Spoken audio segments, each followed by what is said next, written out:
Pasar Modal Syariah bersama saya Eva Aulia dan rekan saya Linda Rojana. Nama saya Fadli Nurul Hidayat. Saya Riko Malini. Selamat menyaksikan ya guys.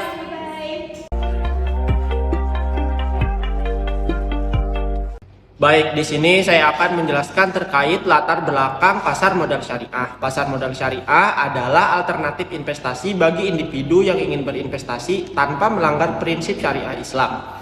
Jadi saat ini pasar modal syariah masih menjadi bagian dari pasar modal konvensional dan beroperasi dengan mekanisme yang serupa. Baik, yang selanjutnya saya akan menjelaskan terkait perbedaan antara pasar modal syariah dengan pasar modal konvensional. Jadi perbedaan utamanya terletak pada produk dan mekanisme transaksi yang harus selaras dengan prinsip syariah.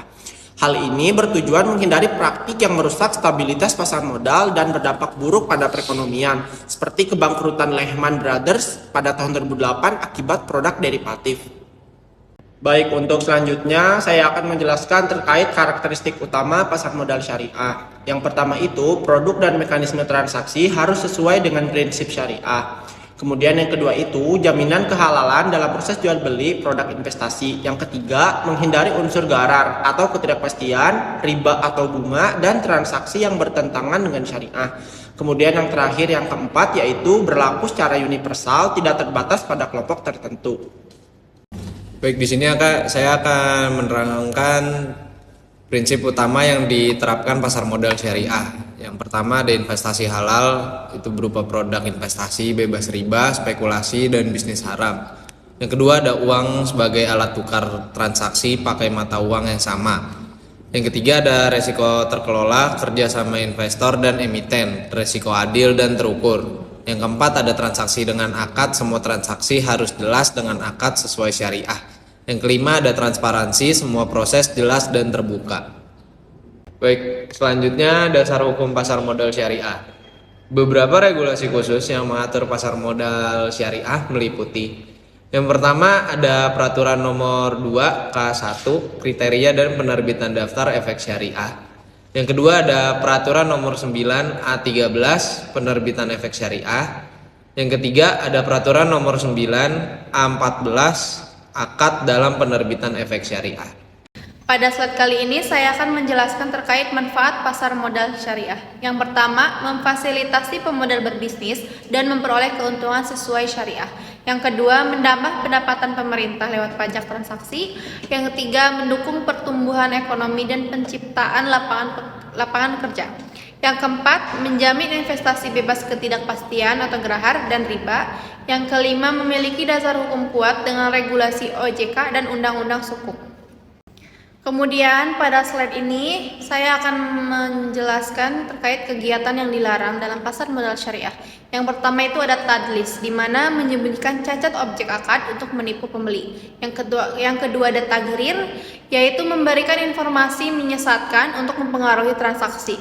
Kemudian ada tanajusi atau najsi, menawarkan harga lebih tinggi tanpa niat membeli untuk memancing minat pembeli lain. Keempat ada ikhtikar, di mana menimbun barang saat harga tinggi untuk dijual kembali dengan harga lebih mahal. Yang kelima ada gisisi, yaitu menyembunyikan cacat barang dan hanya menampilkan keunggulan. Yang keenam ada gabin, di mana ketidakseimbangan dalam pertukaran barang yang merugikan salah satu pihak.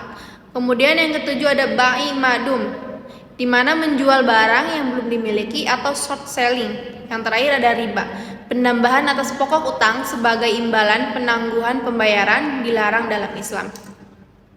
Perkembangan pasar modal syariah di Indonesia. Pasar modal syariah di Indonesia telah berkembang pesat sejak pertama kali diperkenalkan pada tahun 1997 dengan peluncuran reksadana syariah oleh PT Dana Reksa Investment Management. Perkembangannya didukung oleh berbagai regulasi dan fatwa dari otoritas keuangan serta lembaga keagamaan seperti DSN MUI serta kerjasama antara Bapepam yang sekarang OJK dengan DSN MUI. Pasar modal syariah kini menjadi instrumen investasi yang penting, memberikan alternatif investasi yang halal dan berkelanjutan bagi masyarakat Indonesia, serta semakin berkembang dari sisi aset dan inovasi produk keuangan syariah. Produk syariah di pasar modal berupa efek yang tidak bertentangan dengan prinsip syariah. Yang pertama itu ada saham syariah, yaitu bukti penyertaan modal yang tidak bertentangan dengan prinsip syariah. Namun tidak semua saham dapat dikategorikan sebagai saham syariah. Yang kedua itu ada suku, yaitu efek syariah yang mewakili kepemilikan atas aset atau proyek tertentu. Berbeda dengan obligasi konvensional yang berbasis utang, sukuk mengacu pada aset nyata yaitu underlying aset. Yang ketiga ada reksadana syariah. Reksadana yang dikelola sesuai dengan prinsip syariah.